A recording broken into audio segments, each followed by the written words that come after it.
اللہ کے نبی جناب محمد رسول اللہ صلی اللہ علیہ وسلم کے پاس ایک عورت آتی ہے. بخاری شریف کی روایت، بڑا دلچسپ واقعہ، 50 بار آپ نے سنا ہوگا، نہ سنا ہو تو ذہن نشین کریے. ایک عورت اللہ کے نبی صلی اللہ علیہ وسلم کے پاس آتی ہے اور کہتی ہے کہ اے اللہ کے رسول، میں اپنے آپ کو ہبہ کر رہی ہوں، میں اپنے آپ کو سونپ رہی ہوں، آپ میرے ساتھ نکاح کر لیجئے. اللہ کے نبی خاموش رہے. اس نے دوبارہ کہا اللہ کے رسول، میں آپ سے نکاح کرنا چاہتی ہوں. اللہ کے نبی پھر خاموش رہے. اس نے تیسری مرتبہ کہا اے اللہ کے نبی، میں آپ کے ساتھ نکاح کرنا چاہتی ہوں. اللہ کے نبی جناب محمد رسول اللہ تیسری مرتبہ بھی خاموش رہے. ایک صحابی وہیں بیٹھے ہوئے تھے.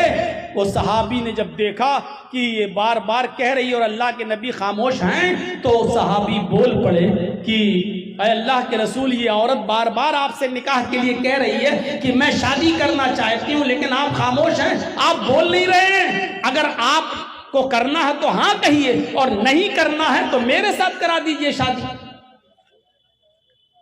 اوفو، کیا منظر ہوگا جس وقت کی صحابی کہہ رہے ہیں کہ اللہ کے نبی آپ اگر نہیں کرنا چاہتے تو میرے ساتھ کر دیجئے. عورت وہیں بیٹھی ہے اور وہ صحابی کہہ رہے اللہ کے رسول اگر آپ نہیں کر سکتے تو میرے ساتھ کر دیجئے. اللہ کے نبی فرماتے ہیں دیکھو میں تو نہیں کر سکتا، اب میں نہیں کروں گا شادی، اب نکاح کی میرے اندر گنجائش نہیں، لیکن ہاں اگر تم کرنا چاہتے ہو تو بتاؤ. کہ اللہ کے رسول اگر آپ نہیں کر رہے تو میرے ساتھ کر دیجئے، اس کی کروا دیجئے شادی.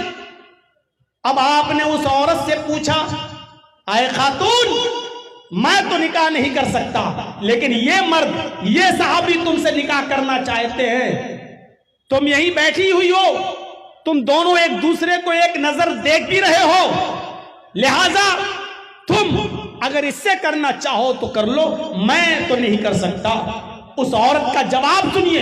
اس عورت نے کہا کہ اللہ کے نبی، آئی تو تھی میں آپ کے لیے نکاح کی غرض سے، نکاح کے مقصد سے، لیکن اگر آپ نہیں کرنا چاہتے ہیں تو میرا نکاح اس کے ساتھ کر دیجئے، میں کرنے کو تیار ہوں، میں ضرورت مند ہوں.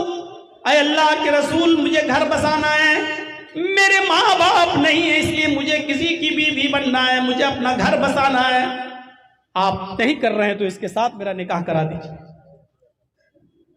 جب اس عورت کی اجازت ہو گئی تو اللہ کے نبی جناب محمد رسول اللہ صلی اللہ علیہ وسلم نے اس صحابی سے کہا چلو ٹھیک ہے، یہ عورت تمہارے ساتھ نکاح کرنے کے لیے تیار ہے، اس کو دو گے کیا؟ مہر کیا دو گے اس کو؟